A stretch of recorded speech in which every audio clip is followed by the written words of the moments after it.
bircə kəlmə can söyləsəydin, o bircə kəlmənə min can verərdim. Ömrümü, günümü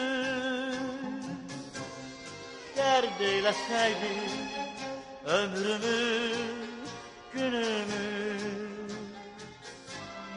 dərman verərdim. Ömrümü, günümü dərd eyləsəydin, ömrümü, günümü dərman verərdim.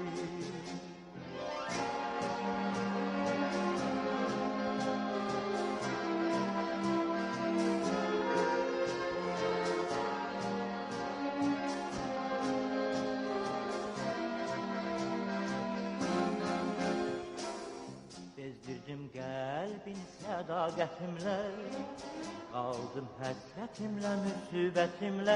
Könlümü alsaydın bu zülmətimlə, sənə bir ışıqlı cahan verərdim. Könlümü alsaydın bu zülmətimlə, sənə bir ışıqlı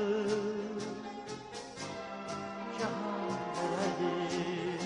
O günlər necə də mənə haydılar, könlümə, gözümə şəfəq yaydılar. Keçən günlərimi qaytaraydılar, gələn günlərimdən qurban verərdim.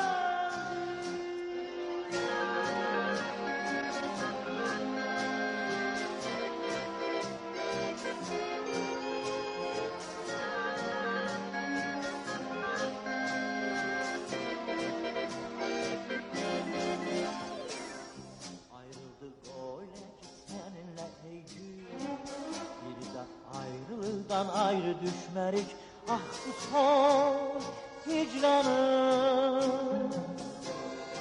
Yüz halım üçün dağ-dağa rast gələr. Bir görüşmərik, ah bu son hicranım. Yüz halım üçün dağ-dağa rast gələr. O günlər necə də mənə haydılar, könlümə, gözümə şəfəq yaydılar. Keçən günlərimi qaytaraydılar, gələn günlərimdən qurban verər.